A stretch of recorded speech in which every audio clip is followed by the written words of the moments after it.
Today we'll explore how to copy cell content in Excel using IronXL.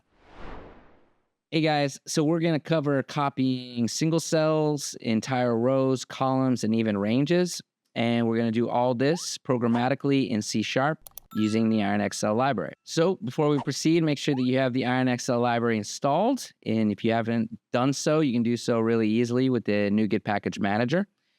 So once you've done that and you want to follow along, let's go ahead and move on. So we'll open up the program.cs file where I've pre-written some code for our demonstration. So here we first import the IronXL namespace, and that gives us access to all the classes and methods that we want to use. Now we use workbook.load to load an existing Excel workbook from a file path, and we're using getWorksheet to get hold of the first worksheet.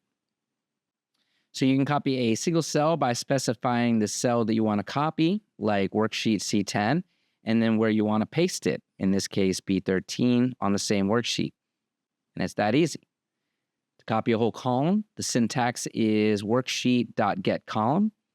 So here 0 means the first column, which is A in Excel. And we're copying this column and pasting it starting from H1 on the same worksheet. Copying a row is very similar to copying a column.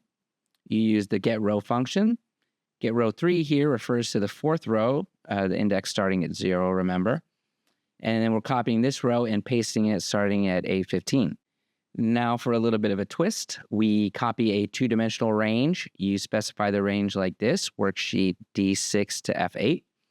And here, we're copying the range and pasting it starting from H17 on the same worksheet. And then last but not least, we want to save our workbook as a new Excel file. And we use the save as method to save the workbook so we can check out our output.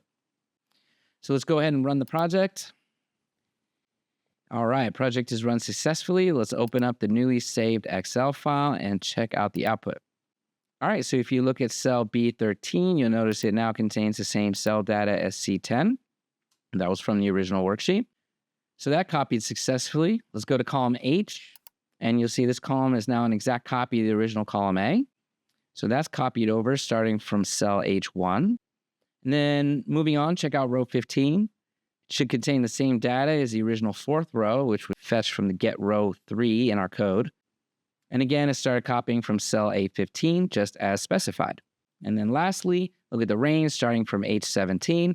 And this should be an exact replica of the original range D6 to F8. All right, that wraps up our tutorial showing you how versatile and powerful IronXL can be with working with Excel files programmatically. All right, we hope you found this tutorial helpful. Please don't forget to like and subscribe if you love what we're doing. And if you're interested in trying out the software yourself and you haven't done so, there's a link down below that'll take you to our website where you can download and install it and check out the power firsthand.